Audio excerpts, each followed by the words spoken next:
Olá, sejam bem-vindos. Estamos mais uma vez aqui com o canal Palavra que dá vida ao homem.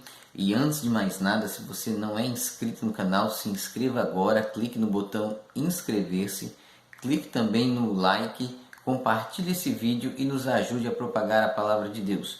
Por que você deve se inscrever, por que você deve dar o like e por que você deve compartilhar este vídeo? Bom, primeiro porque nós estamos aqui fazendo uma mega produção para poder levar a palavra de Deus até você. Segundo, porque esse vídeo é um vídeo que edifica vidas, edifica almas, é um vídeo que alimenta a igreja do Senhor. E terceiro, porque com certeza você quer ajudar a evangelizar e fazer esta palavra ir mais longe. E a minha única ferramenta efetiva, eficaz, eficiente é você, nosso telespectador, que pode nos ajudar compartilhando estes vídeos, tá bom? Então conto com o seu apoio, conto com a sua ajuda. Hoje nós estamos na reta final da lição, é a última lição da Escola Bíblica, lição de número 13, a batalha espiritual e as armas dos crentes, é o que nós vamos estudar hoje, tá bom? Última lição do segundo trimestre de 2020. Lembrando, pessoal, que caso você tenha perdido alguma lição, ela fica disponível lá, vai lá na nossa playlist Lições da Escola Bíblica e acessa a lição, estuda a lição e se aprofunde na palavra de Deus. Bom, hoje nós vamos ler aqui o nosso textuário que se encontra em Efésios 6:11 e diz: revesti-vos de toda a armadura de Deus, para que possais estar firme contra as astutas ciladas do diabo. Verdade prática diz: o uso da armadura de Deus assegura a vitória do crente no campo de batalha espiritual. Nossa lição em classe diz o seguinte, Efésios 6:10 ao 20. No demais, irmãos meus, fortalecei-vos no Senhor e na força do seu poder, revesti-vos de toda a armadura de Deus, para que possais estar firmes contra as astutas ciladas do diabo. Porque não temos que lutar contra carne e sangue, mas sim contra os principados, contra as potestades, contra os príncipes das trevas deste século, contra as hostes espirituais da maldade nos lugares celestiais. Portanto, tomai toda a armadura de Deus para que possais resistir no dia mau e, havendo feito tudo, ficar firme. Estai, pois, firmes, tendo cingido os vossos lombos com a verdade, vestida a couraça da justiça e calçados os pés na preparação do evangelho da paz, tomando sobretudo o escudo da fé, com o qual podereis apagar todos os dardos inflamados do maligno. Tomai também o capacete da salvação, a espada do Espírito, que é a palavra de Deus, orando em todo o tempo, com toda oração e súplica no Espírito, e vigiando nisso com toda perseverança e súplica para todos os santos, ou por todos os santos. E por mim, para que me seja dada no abrir da minha boca a palavra com confiança, para fazer notório o mistério do Evangelho, pelo qual sou embaixador em cadeias, para que possa falar dele livremente como me convém falar. Ponto central desta lição é o uso da armadura de Deus assegura a vitória na batalha espiritual. Veja, ele reforça uma coisa que é muito interessante. A nossa luta não é nem contra o sangue, nem contra a carne, mas contra as potestades que habitam nas regiões celestiais. Muito bem. O apóstolo Paulo ele vai falar aos Efésios que nós precisamos vestir-nos desta armadura e precisamos conhecer a palavra de Deus, estarmos firmados na palavra de Deus,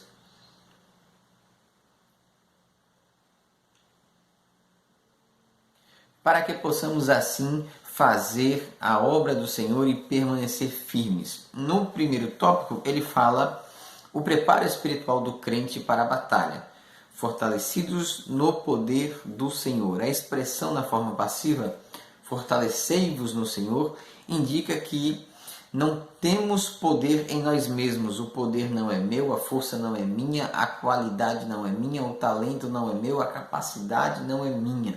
Tudo vem do Senhor. Vejamos um texto em João 15, 7, que diz assim: Se vós estiverdes em mim e as minhas palavras estiverdes em vós, pedireis tudo o que quiserdes e vos será feito.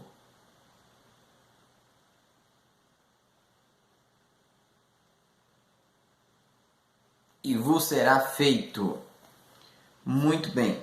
Em 1 João 1,13 ele diz: O que vimos e ouvimos, isso vos anunciamos, para que também tenhais comunhão conosco, e a nossa comunhão é com o Pai e com o seu Filho, Jesus Cristo.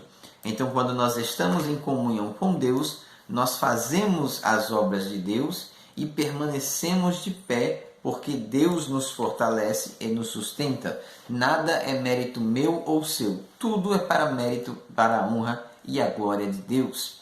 Vigilantes em toda oração e súplica. No tópico de número 2, ele vai dizer em Lucas 21:36, uma passagem muito boa, muito interessante: Vigiai, pois, em todo o tempo, orando para que sejais havidos por dignos de evitar todas as coisas que hão de acontecer e de estar em pé diante do Filho do Homem.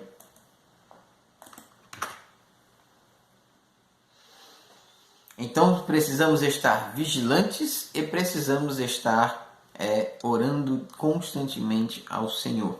Esse clamor deve estar acompanhado de vigilância. Então você tem que orar e vigiar, vigiar e orar. Não posso orar sem vigiar e não posso vigiar sem orar. Tem gente que vigia, mas não ora e fala da vida do povo. Tem gente que ora, mas não vigia e cai na tentação do maligno. Então uma coisa complementa a outra. Síntese do tópico 1. A vitória contra o mal somente é possível por meio do fortalecimento do crente no poder do Senhor. Tudo é dele, por ele e para ele. Tá certo? Tópico de número 2. Conhecendo o campo de batalha espiritual. Vejamos um texto em Mateus. Deixe-me ver aqui. Mateus 4, 1. Então foi conduzido Jesus pelo Espírito ao deserto para ser tentado pelo diabo. Veja que coisa interessante. Jesus ele vai passar um período de provação no deserto e o diabo vai apresentar-se a ele para tentá-lo, para tentar corrompê-lo, para tentar dissuadi-lo, para tentar enganá-lo de alguma forma, de alguma maneira. E o texto em João 8, em 1 Pedro 5,8 diz o seguinte: Sede sóbrio, vigiai, porque o diabo, vosso adversário, anda em derredor, bramando como um leão, buscando a quem possa tragar. Pode ser eu, pode ser você, pode ser qualquer um.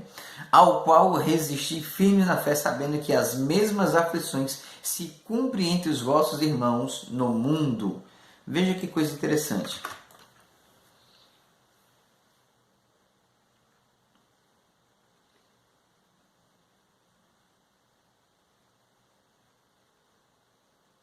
Se há uma coisa que a Igreja de Cristo precisa tomar cuidado é com o diabo. Por quê?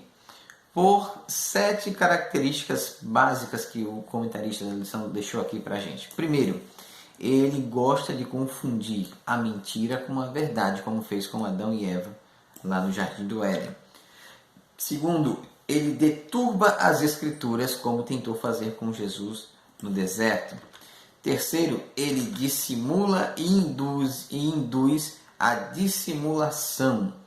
Quarto, ele faz falsos sinais. Quinto, ele faz falsas acusações. Sexto, ele semeia a incredulidade. 7, ele promove ideologias anticristãs. Então ele cria ideias, ele cria conceitos que não são bíblicos, que não provêm das Sagradas Escrituras, nem dessa doutrina, mas ele consegue criar uma forma de articular isso no meio da sociedade e deturbar o Evangelho ou as Sagradas Escrituras. Veja, não brinque com o diabo, não afronte o diabo. Não tente vencer o diabo sozinho. Você precisa estar debaixo da mão de Deus, revestido da armadura de Deus e no seu lugar onde Deus te colocou. Não saia por aí querendo vencer o diabo no tapa, tá certo? Ele é muito mais forte do que eu e você. Ele não respeita nem eu e nem você. Quando ele se submete a mim ou a você ou aos irmãos espalhados no mundo, é porque nós estamos em comunhão com Cristo. E Cristo nos guarda e nos protege. Não é a minha força, não é a minha capacidade, não é o meu talento, é a graça de Deus em nossas vidas. Então, cuidado, tá bom? Tome cuidado por aí. No segundo item, ele vai dizer o conflito contra o reino das trevas, né? Não se trata de uma luta contra o homem, contra o próximo, mas contra o reino das trevas nas regiões celestes. O conflito contra as hostes que, debaixo da autoridade do diabo, mantém os homens na escuridão. Vejamos um texto em 1 João 5, 19. Deixa-me ver aqui. 1 João 5, 19.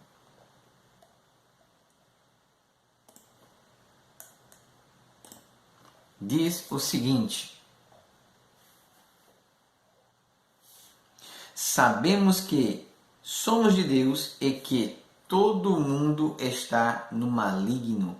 Sabemos que somos de Deus e que todo o mundo está no maligno. Este todo o mundo é todo o sistema mundano, fora de Deus, apartado de Deus, separado de Deus, ele está no maligno.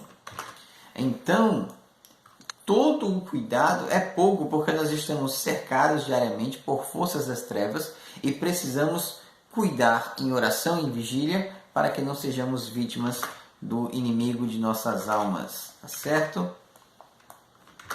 Muito bem. Terceiro, as agências das potestades do ar. Paulo identifica as forças do mal que marcham contra a igreja como principados, potestades, príncipes das trevas deste século e hostes espirituais da maldade. E tem algumas características deles. Primeiro, eles são poderosos. Eles têm poder sobre este século, sobre este mundo, para operar engano, mentiras, falsidades, tá certo? Eles são malignos e eles são astutos. O diabo, ele é inteligente.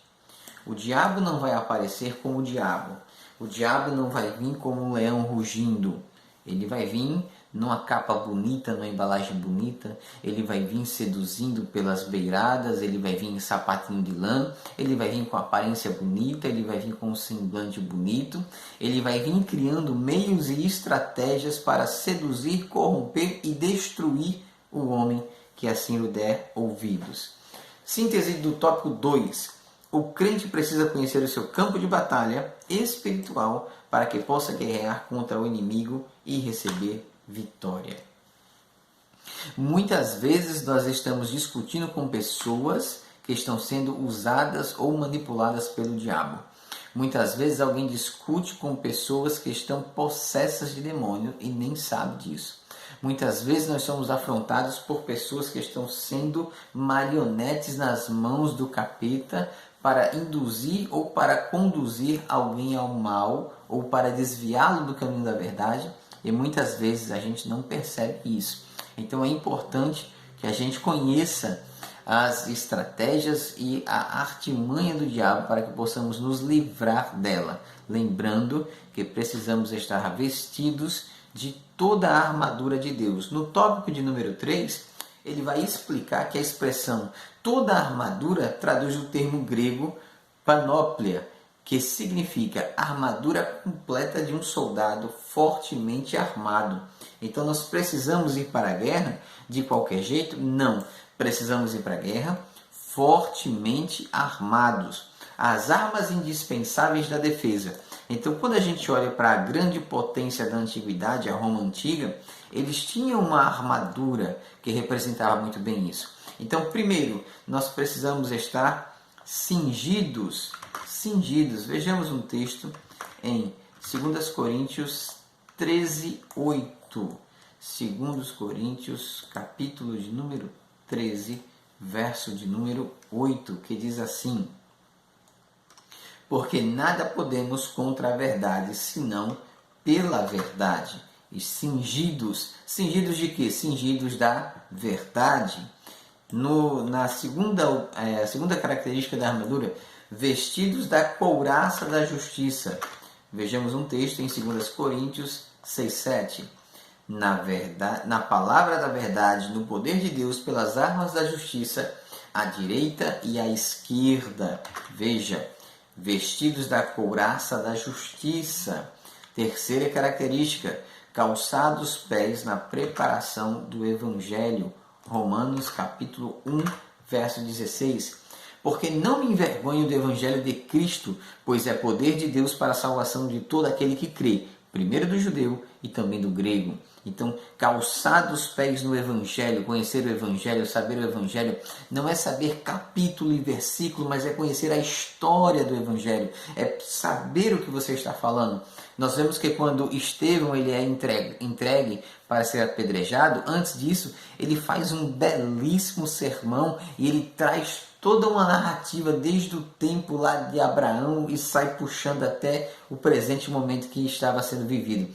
E ele não cita capítulos, ele não cita versículo, ele não cita passagens. Ele faz uma narrativa que está contida na Bíblia. Ou seja, ele tinha o conhecimento da Torá, dos profetas, da lei mosaica. Ele sabia do que estava falando. E é isso que nós precisamos também. É saber do que estamos falando. Precisamos também, sobretudo, tomar o escudo da fé. Escudo da fé. Vejamos um texto no livro de Provérbios. Vejamos aqui. Provérbios, capítulo de número 30, verso 5. Diz assim: toda a palavra de Deus é pura, escudo é para os que confiam nele. A palavra de Deus é escudo. O escudo da fé, ela vai nos sustentar diante das adversidades e dos dardos inflamados do maligno. O que são esses dardos? São as calúnias, as falsidades, as traições, os enganos, as mentiras, as ilusões. São as quedas durante a caminhada, são as perseguições, são as afrontas, são os desgostos da vida. Tudo isso são dardos inflamados que vêm de encontro a nós. E finalmente o capacete da salvação. Este capacete da salvação, ele era extremamente importante para proteger a fronte ou a cabeça do soldado. Mas nós que somos do dia, sejamos sóbrios, vestindo-nos de couraça da fé e do amor e tendo por capacete a esperança da salvação, porque Deus não nos destinou para a ira, mas para a aquisição da salvação por nosso Senhor Jesus Cristo. Veja o que ele está dizendo. O capacete da salvação, ele tem, junto da sua estrutura, ele tem ali, junto com a couraça da fé e do amor, e tendo por capacete a esperança da salvação. Quem tem a esperança da salvação está guardado, porque ele sabe que a esperança do crente é Cristo. Se Cristo morreu por mim, morreu por você. Se ele ressuscitou, ressuscitou por mim, ressuscitou por você. Ou seja, Cristo morreu, como diz Paulo, Cristo morreu, ressuscitou, está à direita de Deus intercedendo por nós, então nós estamos salvos. Porém, se ele não morre, ou se ele morre e não ressuscita, era vã a nossa fé, era vã a nossa esperança, mas graças a Deus que ele ressuscitou ao terceiro dia, tá bom? Ele está à destra de Deus para nos salvar, nos guardar e nos proteger. Na terceira pontuação do tópico 3, ele vai dizer a imprescindível arma ofensiva e, finalmente, a arma de defesa e ataque. Todas as outras armas são para defesa, são para proteger, para guardar a sua integridade. Mas há uma arma que tanto defende como ataca, tanto ataca como defende. Que arma é essa? A espada do Espírito, a única arma disponível tanto para a defesa quanto para o ataque. O termo grego para ela é machaira, identificada como espada curta. Era uma espada que o soldado usava para a luta corporal próxima. Então ele estava muito próximo do inimigo, tinha ali o escudo para se defender e tinha uma espada curta para ataque próximo, para ataques fatais e objetivos específicos. Então, esta espada do Espírito é a arma que tem que estar com o crente. É a arma que tem que andar com o crente. O crente ele não pode andar confiado em armas seculares, em estratégias seculares. Ele pode se preparar secularmente para enfrentar adversidades da vida, mas ele precisa estar ciente e focado que tudo que ele tem vem de Deus. Se ele se prepara secularmente, se ele se arquiteta, se ele se planeja, ou se o sentinela vigia, mas Deus não guarda a cidade, em vão vigia o sentinela. Então, espada do Espírito. Síntese do tópico 3. As armas ao nosso dispor são indispensáveis para resistirmos aos ataques das trevas e permanecermos inabaláveis. Concluímos assim que a vitória da Igreja de Cristo contra as forças do mal é garantida pelo poder, a graça e a misericórdia de Deus. Deus, ele é o único, ele é o primeiro e ele é o verdadeiro. Não há outro além dele. Então, nós vemos que o diabo ele até ruge como um leão ao nosso derredor, mas o leão da tribo de Judá morreu, ressuscitou ao terceiro dia e está à destra do Pai para me proteger, para te proteger e para nos guardar. Concluímos assim que nós temos e nós aprendemos com a carta de Paulo aos Efésios que podemos todas as coisas naquele que nos fortalece. Compartilhe o vídeo, vai, divulga, ajuda a gente. Vamos pregar o Evangelho, vamos mais longe e vamos fazer mais. Vamos ir aonde nós não podemos estar fisicamente, mas a internet poderá nos conduzir. E para isso, eu conto com a sua ajuda, o seu apoio e o seu carinho. Que Deus te abençoe. Se inscreve no canal. Fica com Deus.